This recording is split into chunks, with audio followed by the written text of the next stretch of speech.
Welcome to Believe in Rams, presented by FanDuel, your home for all things Rams. We've got a major development out of Rams camp, the very latest on Rams QB Matthew Stafford. More details surrounding why he's been held out of training camp and joint practice. Yesterday, I got to see NFL media insider, senior insider Ian Rapoport. First and foremost, sort of got to see me. Didn't say a lot, but that's okay. Sorry. You're very important and busy. It's all good. You were the busy one doing live hits, talking all things. Did you expect to hear what happened with Stafford to come out today? It's an aggravated disc. What was your take on that? So I had gotten word before yesterday, but like it's one of those things you just want to make sure it's absolutely true. Anytime you're using the word disc on TV and publicly, Twitter, whatever, you want to make sure it's absolutely right because that's obviously something that people can take lots of different ways. So I kind of knew it. I didn't think anyone else knew it. I wanted to make sure to check with the right people. So I did that yesterday and I saw Stafford a little bit. I think it's a situation where, it's not great, but the team is still confident he'll be ready week one. I think he'll be ready week one. And you just have to manage it. I mean, training camp is so long. The season is so long. You want everyone out there, but if he's not, it's sort of like, okay, like it's not the best case scenario, but when it all really goes down and when it's really time to start the regular season, I think they're going to be okay. And at the very least, they got a lot of really good reps for Jimmy Garoppolo.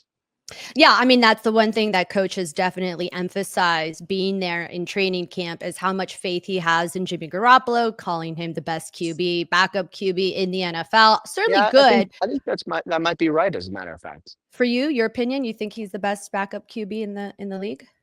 I mean, Kirk Cousins is very good too. So there's a little bit of a battle. It's not the battle you want, but like, the only thing you really care about for a backup quarterback, if something terrible happens to your starter, can you still win and can you still make the playoffs? Jimmy has won. He has won at the highest level. He has played in a Super Bowl. He has won, outstretched arm away from, winning a Super Bowl. To me, I think, you hope he doesn't play. You hope it's a complete waste of money.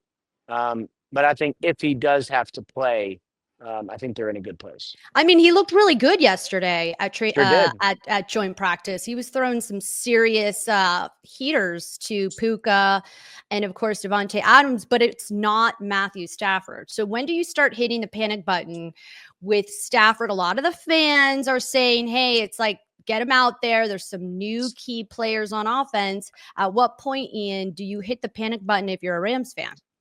Yeah, I think if you get to like a week or so before the season, he's not practicing, you start to get a little nervous. But like, I get it. Everybody wants him out there. But to me, like, it's such a long season. And we've seen over the course of the last couple of years, teams be more cautious than ever with players because the season is so long. So like there are times when like a player's got like a groin or a hamstring or a calf. And in years past, you might say, all right, we'll get him out there. And now it's kind of like, hang on. The season is long. There's 17 games. It goes deep into January. Like, don't risk it. And I think that's kind of where the Rams are. If it was the playoffs, like I don't know if Stafford would play, but I really do believe they're confident that he'll be out there when the time comes. I mean, look, it's reminiscent of the Rams, obviously the 2021 season, and then Stafford sort of not being available in the 2022. The season started slow for the Rams. It started slow for them this year, or excuse me, the previous season. Is this from a past injury? Obviously, they said they're going to give him an epidural. Had an epidural already. Did he? Okay. Yeah. I mean, is this a past injury? Because this 2022 game against the Saints is where he had a spinal contusion. He also had an injury when he was in Detroit. I want to say it was 2019 where he had like a fractured back.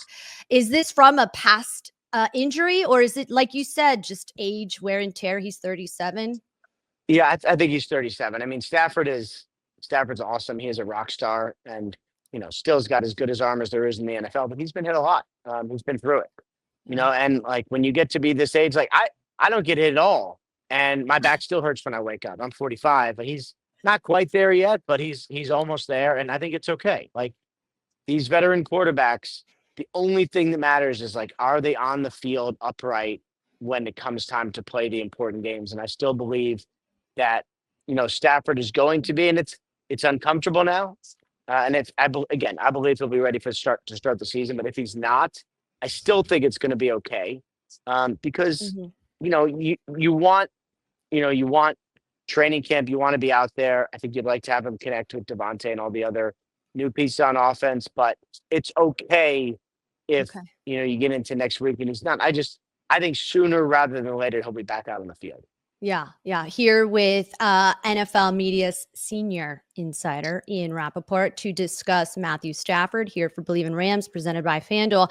I think that's the biggest question mark that everybody is having is obviously, coach said during training camp last week, they're very confident he'll be playing week 1. But I think the other concern, and you're seeming to not, again, as many people have said, share big concerns that he's not out there playing with the ones, which that's what joint practice is all about. Preseason is to sort of get a look at the depth on the roster, but the joint practices is really an opportunity to take a look at chemistry, cohesion. But, he is 37. He's been doing this for a long time. And like you mentioned, maybe it is more about maintenance. The good news is they just recently signed Kyren Williams to a 3-year extension, something that the Rams are obviously going to want to lean on heavily with regards to the run game. They added Jarquez Hunter during the draft this season. Was it surprising to you that we were there where Cowboys Micah Parsons was feeling disgruntled? We obviously saw Jerry Jones talk to the media and sort of vocalize how he felt the negotiations went down. And conversely, we were taking questions with Kyren Williams, fresh off this 3-year, $33 million deal. And he was elated with the way the Rams treated him his rookie year when he had that broken foot, that high ankle sprain.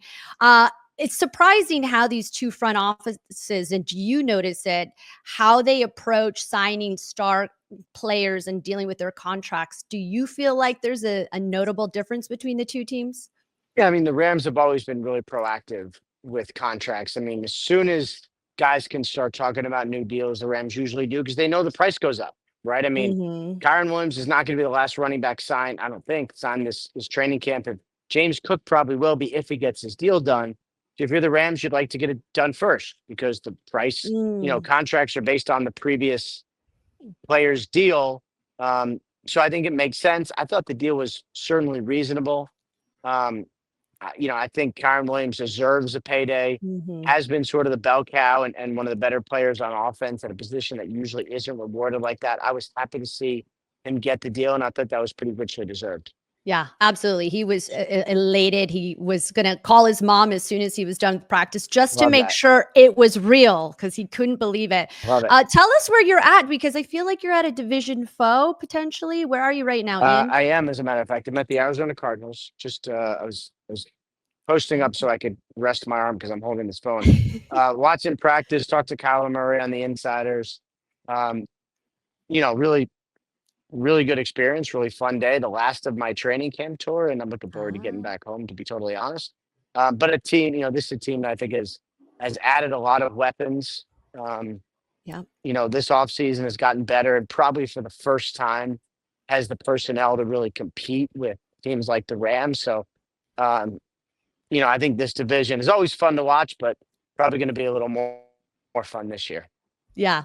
We're going to let you go, but real quick, what were the rumblings there? Did they say anything when they heard about Stafford, obviously with the injury, anything there? Or are they like, uh-oh? No, I mean, I think there's always plenty of gossip on these trips, but I think people have sort of known Stafford was dealing with something. Yeah. But reality is they know the Rams are good, the roster's good, they're well coached. So even if Stafford's not out there, which I'm pretty sure he will be, I think everyone knows the Rams are going to be in it for the long haul. Yep. There you go. The sights and sounds at Arizona Cardinals NFL media insider Ian Rapoport taking our call on what was going down with Matthew Stafford, an aggravated disc. Ian doesn't seem too concerned by it. I will say too, when I went to the gym 2 weeks ago, tried to lift 20 pounds over my body, and I tweaked my back. So I am very not cut similar. out for much when it comes to lifting heavy weights. Yes, exactly. Stay safe out there. Thank you again, Ian Rapoport. We No problem. appreciate you. See you around. Next time I will definitely come bug you.